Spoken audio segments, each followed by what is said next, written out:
Before we get started, I have a quick favor. I've been self-funding the Finding Genius podcast for 5 years now. I've done over 3,000 episodes. And as you can see on YouTube, we're up over 1 million views on the channel, which is fantastic. The next thing I really want to push on is to get up to 10,000 subscribers. Because once we do, we'll be able to put a donate button and we'll be able to solicit donations to help keep the podcast running and to also get the Finding Genius Foundation moving along. We have a big project studying anxiety, depression, and PTSD and working on a product to help people overcome these problems because I've seen them explode recently after the last 2 years of the whole virus situation. So if you would, please subscribe to the podcast. That would help us tremendously. Give us a thumbs up and check in the description for Buy Me a Coffee. It's about $5. If you could buy me a coffee, I'd really appreciate it. It would help keep the channel going, and I love coffee. Thank you. Forget frequently asked questions. Common sense, common knowledge, or Google. How about advice from a real genius? 95% of people in any profession are good enough to be qualified and licensed. 5% go above and beyond. They become very good at what they do, but only 0.1% are real geniuses. Richard Jacobs has made it his life's mission to find them for you. He hunts down and interviews geniuses in every field: sleep science, cancer, stem cells, ketogenic diets, and more. Here come the geniuses. This is the Finding Genius Podcast with Richard Jacobs.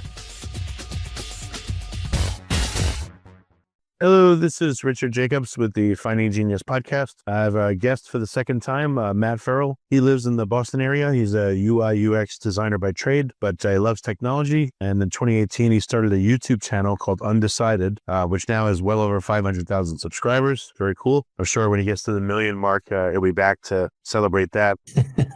I think it's really I'm over 1 million now. Oh, wow. Oh, excellent. Okay. So what's the next goal then? What, 10 million or just 5 from here? Yeah, that's never going to happen. I'm just enjoying the ride. Right on. Okay. Yeah, I know from being in, into technology and stuff myself, it's not easy to get subscribers. So the fact that you have 1 million is fantastic. There's not a lot of people who go for the top. It's not like they're bad topics, but it just seems like the glitzy, like just non-deep topics, non-science topics seem to get a lot more subscribers easily. Oh, they do.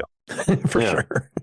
But Matt has a great channel. Anyone listening right off the bat, I'll tell you should definitely watch it. It's awesome. He's covered stuff like, EV, the solar panels, smart homes, all kinds of engineering stuff. Today, we're going to talk about AI. As I'm sure he's learned quite a bit about it. So welcome back, Matt. Thanks for coming. Thanks for having me back on. Happy to be here. Yeah. So tell me about, the AI stuff you've been learning. I mean, everyone's talking about ChatGPT all the time and these large language models, but I know there's a lot more to the world of AI than that. So what have you been seeing? Oh, there's my personal experience, which is a lot with the LLMs, but it's also every topic I look into now and every person I talk to, it doesn't matter what the industry is. Almost everybody talks about how they're using AI and machine learning in their development process of whatever they're doing. So you're seeing a lot of AI use in battery research. So people are using it for material science, looking at new polymers, for separators, new chemistries, different things they can do to the battery chemistry to make it safer, last longer, all those kind of things. I've talked to people in the fusion industry who talk about how they're using machine learning and AI models to simulate reactions with plasma and different things so that they can zero in on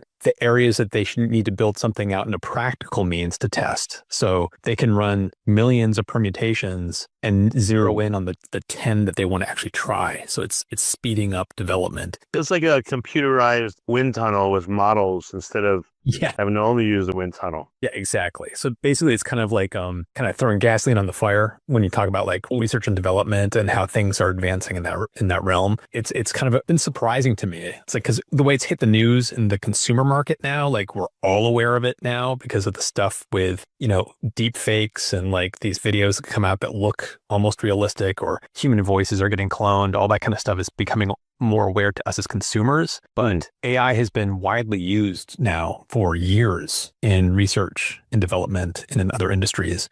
So it goes way beyond just the large language models that we're seeing today. Everyone's using the term. It's a big buzzword. But most of the time, I don't think people know, okay, what is, I don't know what is, I'm trying to think of some company name now. I can't even think. I don't know, what is Apple doing with AI? What is Google doing with AI besides, maybe the obvious stuff? You just see all these companies, we're incorporating AI. Like you mentioned battery testing. So any particulars in some hardcore science areas on how they're using AI specifically? There's been recent news articles just came out in the past like week or two, blanking off the top of my head of exactly who it was, but there was 5 different materials that were discovered in a research lab using AI that would help to reduce the amount of lithium needed in batteries, that would help increase the cycle life of batteries so they would last longer.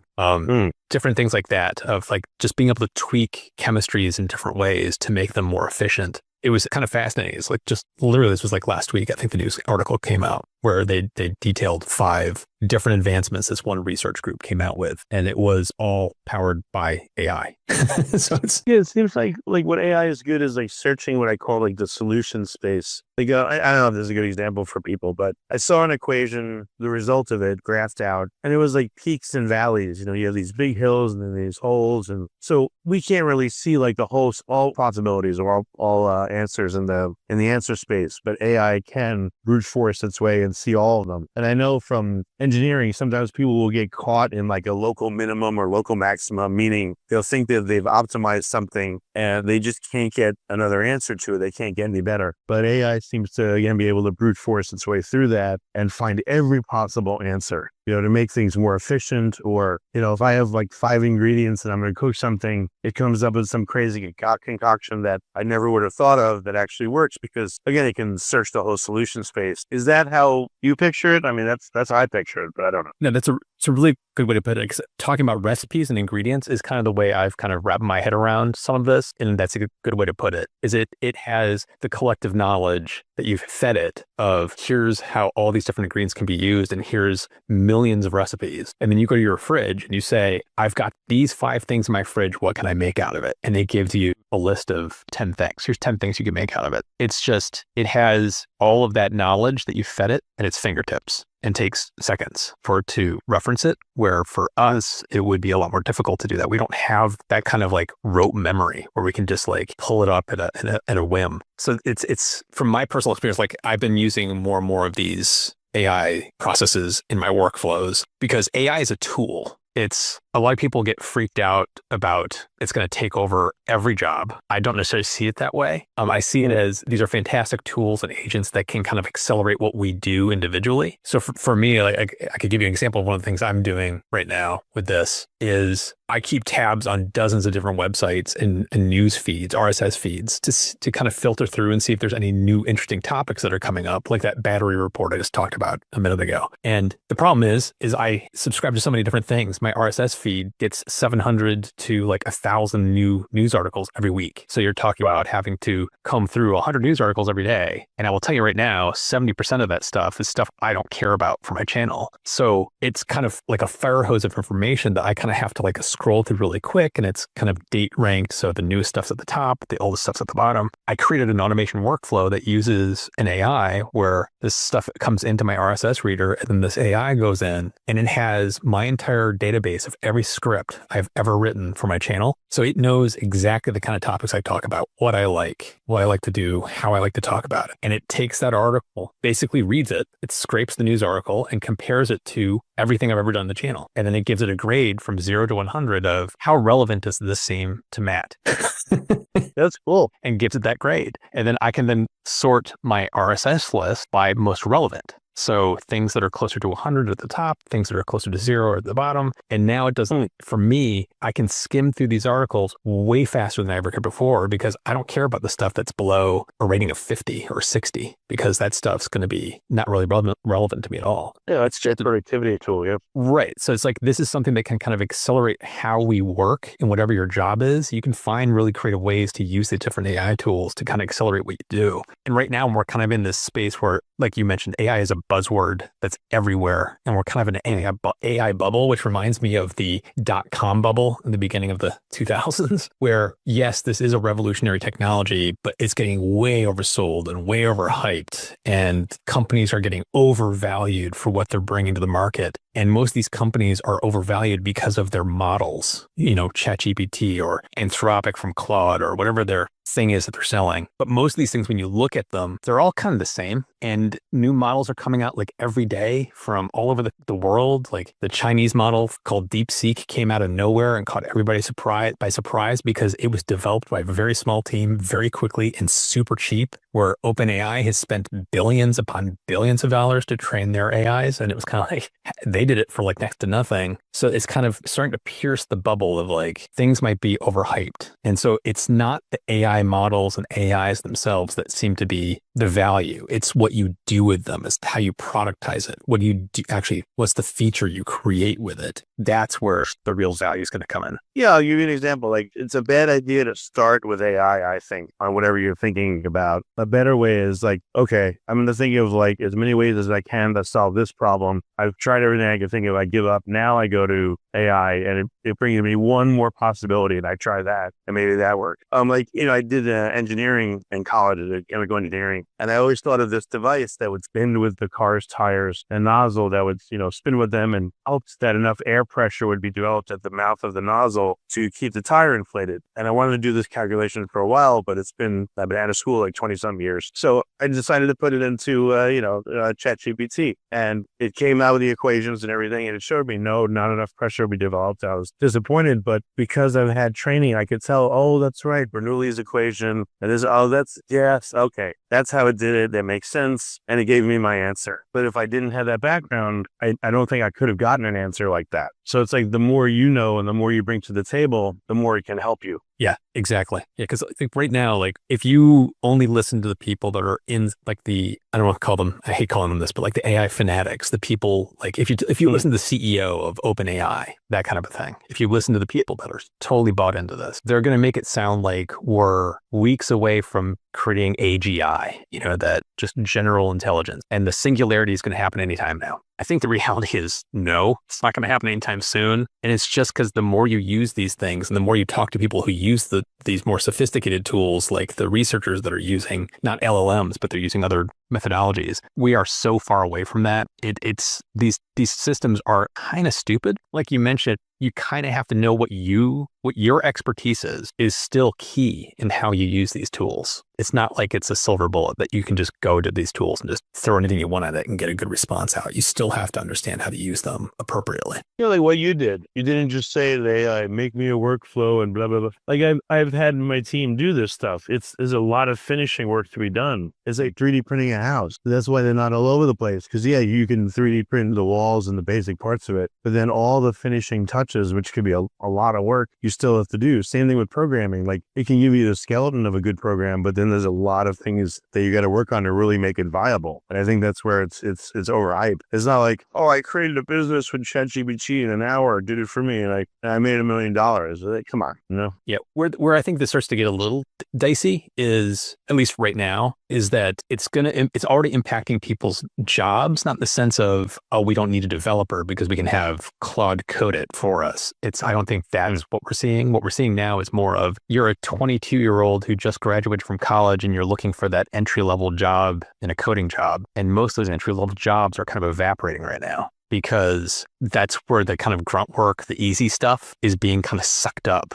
by an experienced developer being able to take these AI tools and become way more productive. And it's taking care of the grunt work that normally you'd have somebody right out of school taking care of. But what if it creates a vacuum then? And so let's just talk about coding. If this goes on for, I don't know, even like 3 years, let's say, what if it creates a vacuum because there's no jobs that are entry level? And now maybe some of the people that are more advanced have aged out or quit or whatever it is. And now there's not enough talent to really get them to and past that point so they can use AI effectively. Yeah, I'm hoping that's not the case. I mean, that could possibly happen. I mean, like I worked in the tech sector, in the software sector for 20 years, and there was always a shortage of engineers. Always. Like that's why they get paid so. So it's one of those. I think it's going to take a while for that to happen, but I think it could, because it's like I've heard the grapevine from people that have just got out of school. They're having a real hard time finding jobs because there's just no jobs out there. And it's kind of surprising in the sectors that they're looking. I would be like, oh, there should be plenty of jobs in that sector. And I think it's... Oh, like engineering, coding, all that. Yeah, exactly. I think part of the reason is because of this. I think companies are finding ways to automate things with AI tools that are just kind of sucking up those easy things that would normally be taken up by somebody who's much younger and more inexperienced. Well, are they doing that, or are they maybe they're just giving into the hype right now and not doing what needs to be done? Could be that too. I mean, like just last January, I went to CES and it was like, it became a joke walking around the show floor. It was just everything had AI. Like every sign, every poster, every product was like now with AI. And it was like, here's your water bottle with AI. It's like, why would a water bottle have AI? Well, I don't understand. So it's like it was just like this hype of, I think there is this thing where everybody is just kind of drinking the Kool-Aid to a certain extent. And so I think there are probably companies slow rolling this because they think, oh, this is going to solve our problems. And they're going to probably discover very shortly. You know, it'd be interesting if you had like a smoothie place and you use like their little AI thing and you put in your preferences and it shows you like a couple different kinds of smoothies you can get for the day and you pick one. Like it'd be funny if you took it to the extreme, but a cool extreme, like the AI cafe, you know, you customize the menu using their AI and the cook makes it for you because you have like 50 different flavor combinations or stuff. I don't know, just an idea came out. No, I could totally see stuff like that happening. It's like one of the places, Japan tends to do some crazy stuff like this first. They tend to have a lot of restaurants and things like that are very kind of like automated, and they tend to be on the cutting edge of this kind of stuff. So I'm actually going to be going to Japan in October, and I'm looking forward to seeing if I can see anything like what you just described, because there might be something like that already. That's true. Yes, they are famous for that kind of stuff. Yeah, it's true. So how do you think the regular average person is going to use it? You know, I remember with smartphones, you know, and it's true, all the world's information, well, not all, but you know, you have a ton of information right in your pocket, a supercomputer, but most people just still seem to use it for like Uber Eats and porn. So what do you think will happen with AI? I mean, most people use it very much, or they'll be given applications that may help them with this, that, or the other, and that's how they'll use it? What do you envision? I think there's going to be two main ways people will be using AI every day. I don't think there's going to necessarily be an app that's like, oh, here's AI and you're going to use it. I think one of the factors is AI is just going to trickle into a lot of the devices we use. Apple past year, they made a lot of claims what they were going to do with what they called Apple Intelligence that failed. They did not deliver as promised, but they are coming. They're just coming late. But all of them are based off of what they call app intents. And basically what that means is you could talk to your device, talk to Siri and say, what time was I supposed to pick my mom up at the airport and what time's her flight actually coming in? And then Siri would be able to understand your intent, meaning I need to look at your email. And then in your email, I know who your mom is, finds that email, finds the time of the flight and comes back to you. So, it's going to be 8:00 tonight. You have to go pick her up. Those kind of features are going to be AI powered, and they're going to just be in our phones and our Android phones and our Apple phones. So these kind of intents, these like little mini agents, like I want to go to my favorite restaurant tonight at 8:00. Could you book me a reservation? And your phone just does it for you. That's going to be just kind of baked into how we're using this technology in our daily lives. The other aspect is it is the app. So like a great example, it's available today, is Perplexity, is kind of like a Google replacement, like a Google search replacement. I've been finding myself using Perplexity this way up more and more. Like you're looking for like your vacuum breaks, you need to get a new vacuum. It's like, I don't know what the best vacuum is. You can just go to Perplexity and say, can you give me like, where are the top 5, stick vacuums that are available today and that cost under X amount? And spins away for 10 seconds, comes back and here's a list of 5 things, give you a breakdown of each one, the pros and cons, the prices, and links to where you can go buy them. It's like, yeah, that's cool. Right. So that's available today. And they're also voice activated. So you can actually have full on conversations with Perplexity, a back and forth, like you're talking to a person about this kind of thing. So you don't have to type. You just open the app, hit the little microphone button, and just start talking to it, asking it questions, and it's giving you responses. So it's kind of a Google search replacement. And it's kind of a big threat actually to Google as a company. And that's why they're trying to evolve as quickly as they can into an AI company themselves, because they see the writing on the wall here. But I think those are the use Google for structured searches. So if I don't know, coffee near me, then I'll use Google because I like their maps best. But now anything where I want to know information, I just tend to use ChatGPT a lot. I've used Perplexity. Gemini, I don't like. It's a little, but yeah, you're right. You can ask more questions, follow-up questions. And now ChatGPT is like, so, you ask it about something. It's like, do you want me to prepare a summary table with pictures and this and that? Yes, thank you. Do you want me to blah, blah, blah for you? Oh, yes, great, thank you. It's like so helpful and so complimentary and nice and useful that I'm starting to use it more and more for things to help me, which is great. Yeah, I mean, it cuts out, this is where it's like controversial, because like I was doing a search for a product I was looking for, and it was not just doing a web search, it was pulling in Reddit threads and discourse comments from people talking about the different products they liked and didn't like. So it was doing an incredible amount of research that I could have done myself, but it would have taken me an hour to go through filtering all this stuff if I was doing it the old school way. But Perplexity did it for me in just 2 or 3 minutes. And I got fantastic results and the answers I really wanted. And so it kind of undercuts the whole reason of why would you go to Reddit? Why would you go to these websites? And so this is kind of like where the whole idea of AI and LLMs is becoming extremely controversial. It's why some websites are actually stopping AI tools from scraping their websites. Like Reddit has basically just kind of shut things down for ChatGPT to kind of go scrape it because of reasons just like this. So well, here's some paradoxical loop. So if that happened in mass, let's say they're looking at Reddit for comments, you would see Reddit would go way down. People on there would search a lot less. Therefore, there'd be a lot less novel content. And then the people searching for it would be a regurgitation and a recycling of the same stuff. And I would guess that the more people that search for it, the more that content becomes like self-reinforcing and narrow. So it would eventually not extinguish itself, but become a very narrow answer that's not helpful. It's weird. It's like AI it can harvest this diversity of thought, but then again, you still have to use the other stuff to feed it continually. Yeah, this is very odd. I refer to this as myself. I refer to it as the AI paradox. It's like AI is going to empower a lot of things, and it's also going to kind of undercut itself from its success. It's really kind of a strange thing. It's kind of hard to project where this is actually going to go because of that. I put out a video not too long ago called the AI paradox, where I was exploring around the whole idea of these companies are being overvalued and worth billions and billions of dollars because they're saying this is going to boost the economy 10x. And the question is, well, how is it going to boost the economy 10x if it's going to take all these jobs and make it harder for people to find jobs? And if people have jobs, they don't have money to spend, which means it's going to hurt the economy. So it's kind of like going to undercut itself from its success. And it's similar to what we're just talking about now. It's also like, okay, if it undercuts websites and the people who are creating the content that it's using, means fewer people are going to create the content, which means it's going to become kind of like a self-fulfilling prophecy of a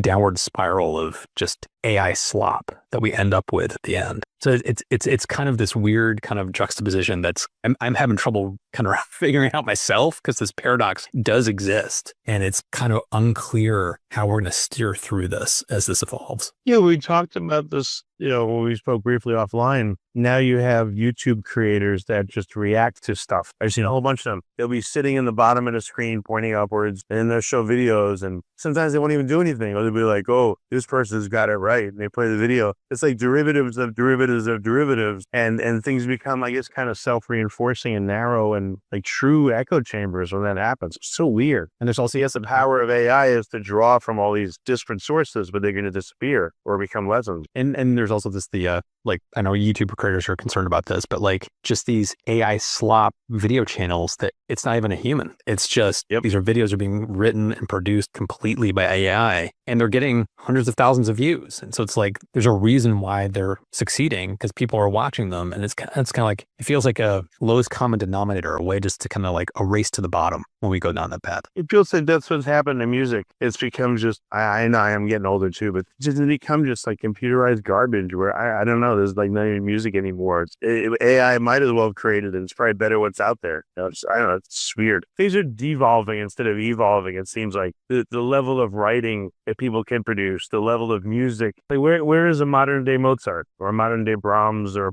Beethoven? Where is a modern day Shakespeare? Where is a modern day craftsman? Like I remember we took a trip to Italy like 7 or 8 years ago at St. Paul's, St. Peter's. You couldn't even recreate that today if you wanted to. There's no artisans that could do that. I mean, it would cost billions just to train the people to make a fresco or something that took someone, hundreds of years ago, like 10 years to do of their life. Yeah. So it's just odd. Like it's a self-poisoning of the data that AI will use to show us stuff. It all feeds into that paradox. Yeah. I mean, this actually is, there's actually research papers on some of this where the concern that the AI produced content is going to become the content that AI is learning from. So that's learning from its own writing and its own output. And so it kind of starts to create this kind of like downward spiral of quality, and that it's been proven that this can happen. And so there's concerns that could happen. Like you brought this up a couple times, but like, I don't know if it's going to happen or not, because I'm still not convinced just AI is going to be the all-encompassing thing that's going to like change the world that's being hyped. But it is a concern that we're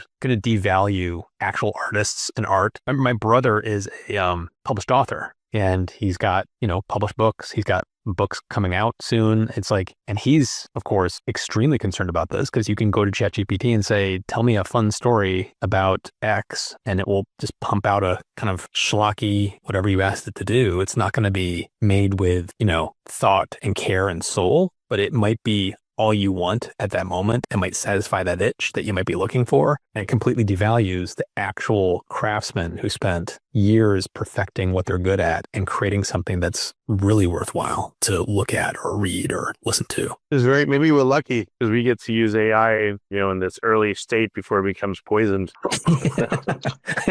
Or hopefully we figure out in the papers that you've read. Well, that too, yeah. In the papers that you've read, have they run scenarios where AI produced AI, and it's evolved into garbage? Has any of them tried that with, I don't know, a collection of a corpus of knowledge? Yes. Yeah. I don't remember it off the top of my head, but there are research papers of people who have done exactly that. When you look at it, you can see they're doing it in a controlled scenario. So it's kind of like, it's understandable why it happened because of the way they did it. But you can also do the same thing with, I can't remember how many years ago it was, but I think it was Microsoft. They put out something with an AI that you could talk to on Twitter, and very quickly it devolved into just hate speech and spouting awful things, and they had to shut it down. It's very easy to kind of push these things and hack them in different ways to do things that they're not programmed to do. It's not necessarily a flaw of AI per se, but it's a weakness. It's something that can be exploited. And so some of these research papers, even though they have shown what we're talking about to be true, I would kind of make the argument of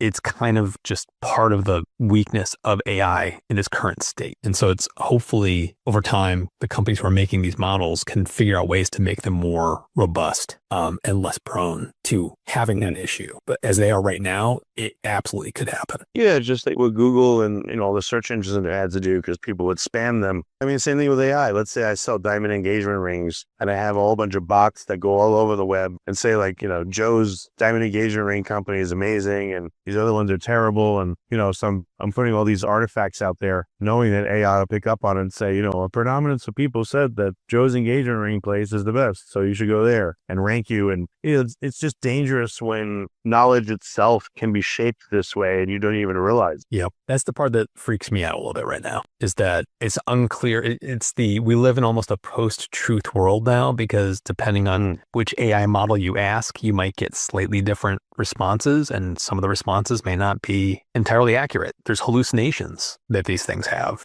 Specifically talking about large language models. Not all AI has that problem, but large language models have hallucinations and they're getting better about it. But again, it's a weakness of how they operate. So figuring out how to solve that, it's not a small problem to solve. It's a huge problem to solve. Any papers or knowledge about that, how to counteract data poisoning, how to even use AI and spot hallucinations, or I guess they'll just develop another one that checks, like a fact checker one, which could be poisoned itself. It never ends. From my personal experience, it's I have come across so many hallucinations on these things that it's I always take any of these platforms tell me with a gigantic grain of salt. But it's also comes down to garbage in, garbage out. The more context you can give these systems, the better the results you get out. So there are ways to reduce the risk of hallucinations by putting boundaries on these systems. And a lot of these systems have those kind of built in that you can take advantage of, but it's not clear from a user perspective of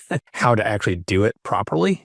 Which brings me back to the whole thing. I think the secret sauce of AI is not the models, it's the products that are built around them, and building good products to make it very intuitive and really empower the things that we're using and making them better is the thing we're striving for. But the actual models, it's if you're using ChatGPT or using Claude, they have these little things called either spaces or workspaces where you can go in and you can attach to the workspace the knowledge that you are interested in. So let's say you're working on a product requirements doc, a PRD for your business, and you have PDFs and spreadsheets. You can attach those all to the workspace, and you can talk to the AI about what you're trying to have it do or questions you have. have, and it's using that as its knowledge. And you will find that it's not going to really hallucinate pretty much at all. If you're doing that, if you're giving it really good confines of this is the knowledge you need to worry about, don't think about anything else. Help me troubleshoot this or look at this or find patterns in this. And it will usually do a fantastic job. But if you're starting to kind of just going from the prompt as soon as you log into one of these tools, and you're just asking it broad questions without a whole lot of context, that's where it's like garbage in, garbage out. You might start to get a lot of hallucination. So it's the problem is like most users won't know this. And so they'll go in and ask a question and they'll get a result out that they may not realize is garbage, and they may take it as fact, as we've just talked about. So it's like there are concerns about how these products are being built. Yeah, I wonder what's the level of trust in a Google search versus a ChatGPT or a LLM search? I wonder if the level of trust is high or low right now. Well, I know that the Google's reputation in many circles, in the tech circles, is garbage for their search results. There's a kind of a movement against Google search because of how much the sponsored posts have corrupted the results. When you do a Google search, it's like the first page is almost all ads now, almost all paid placement. And they sometimes even have their Gemini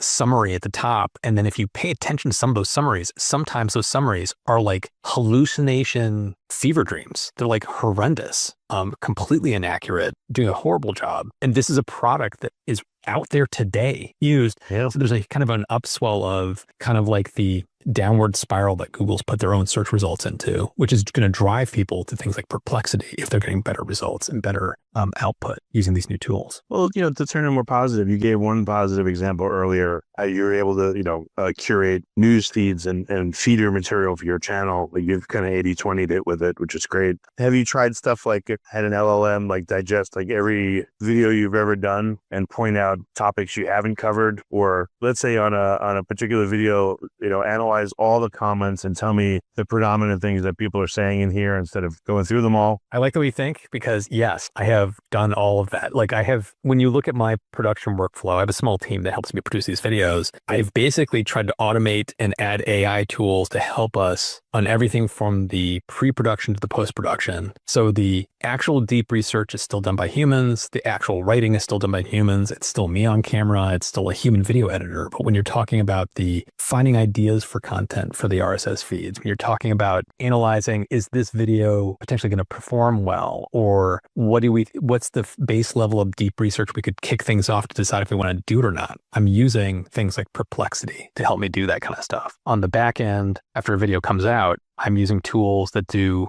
exactly what you just described. When a video is a few days old, I have a tool that goes in and it grabs every comment from that video and an AI summarizes it and gives me this awesome report of what is the audience sentiment, positive, negative, neutral. Gives me the couple examples of positive, a couple examples of neutral, a couple examples of negative, and gives me recommendations of here's what I would suggest changing on future videos based on the feedback we're getting on this one. I've also got my YouTube analytics going into kind of a Notion database that I have an AI tool going into and helping me to analyze the data and the performance of my videos to determine which ones are resonating and not resonating, which ones are working well and not working well. So it's like I am using a lot of these tools to take things off of my plate that would be very complex for me to do and take a lot of time to do before. I've always done this stuff, but I've done it by hand. And now I have these tools doing it for me, saving me a lot of time, just freeing me up to spend more time on the actual video creation and less on the fringes of pre-production and post-production work. So I'm doing. Maybe they should make what if they made like an AI nutrition label? Like this video is 10% AI,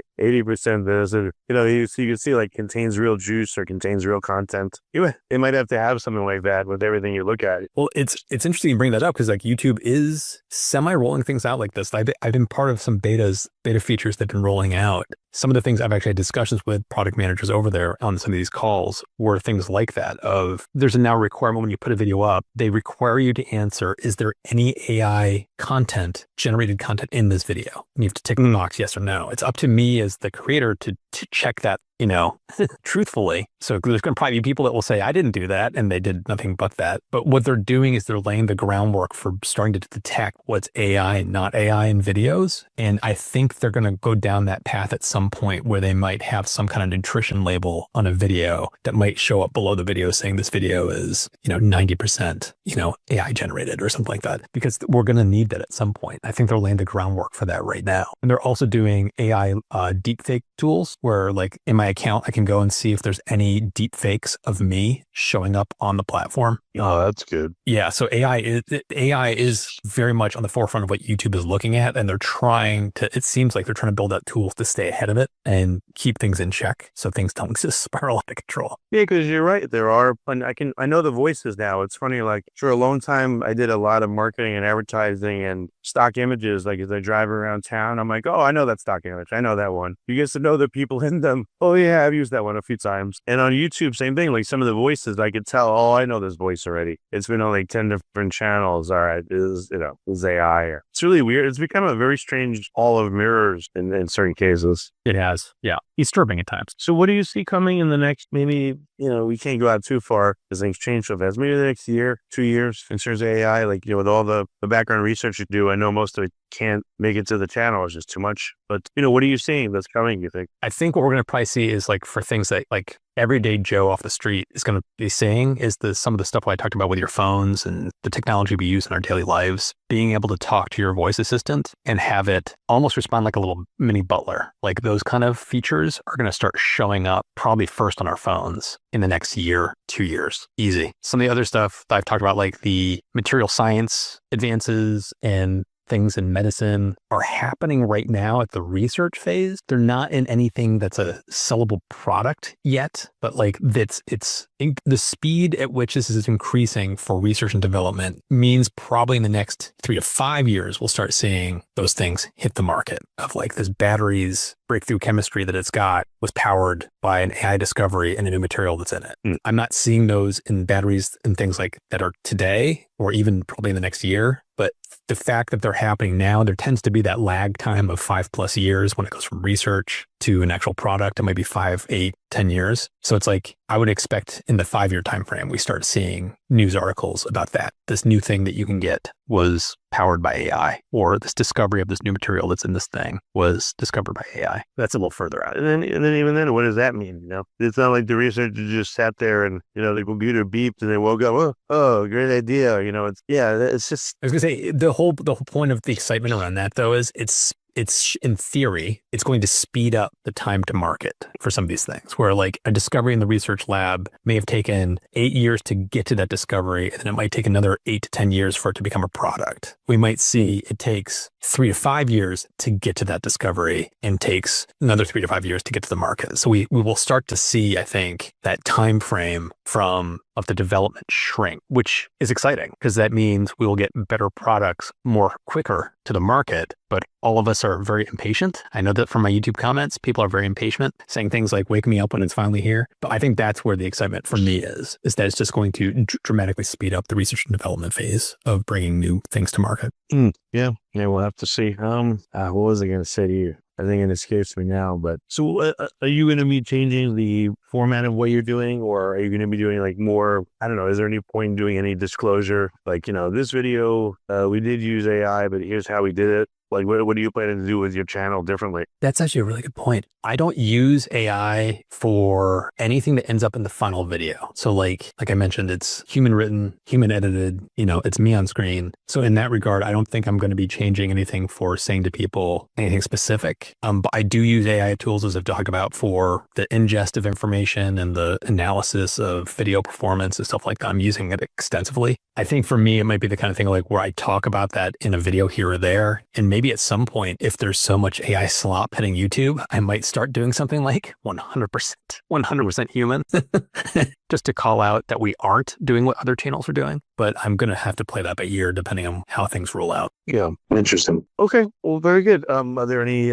topics that are coming up in AI related that you can disclose, or is just as it comes, you'll report on it? Is there a series you're looking at doing, or? It's more of a as it comes. Like I've done a couple videos with AI about some of the concerns and issues I've been seeing around it, but there will be more, but it's more about as it comes. Yeah, are there any endeavors or industries that you think are going to be either incredibly slow to do anything with it, or it's just not workable with particular industries or efforts? Well, it's like you could be looking at things like, I think medicine is going to be huge with this kind of stuff. Material science is going to be huge with this kind of stuff. The industries I think are going to be very slow, or not AI proof, I wouldn't put it that way, but are going to be more the hands-on trades. those are going to be the things that won't see pretty much any of this impact them in any way or have much use for it. So like if you're talking about like people who are in construction or electricians, they're not going to kind of see anything about this, but there may be things that they deal with, the tools that they use, products that come to the market that they use to build houses with and things like that. They may see,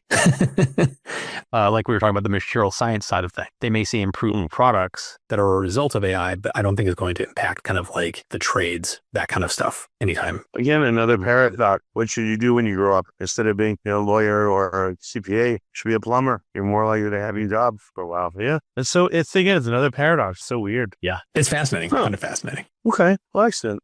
So, yeah, again, just want to thank you for coming. And like I said, I love your channel. You really do great work. And so I encourage everyone listening, Undecided with Matt Sherrill is a great channel to listen to. And you have his upbeat tone and I just like how you explain stuff. And, again, keep up the great work. Appreciate it. Thanks for having me on again. No problem. If you like this podcast, please click the link in the description to subscribe and review us on iTunes. You've been listening to the Finding Genius podcast with Richard Jacobs. If you like what you hear, be sure to review and subscribe to the Finding Genius podcast on iTunes or wherever you listen to podcasts. And want to be smarter than everybody else? Become a premium member at findinggeniuspodcast.com. This podcast is for information only. No advice of any kind is being given. Any action you take or don't take as a result of listening is your sole responsibility. Consult professionals when advice is needed.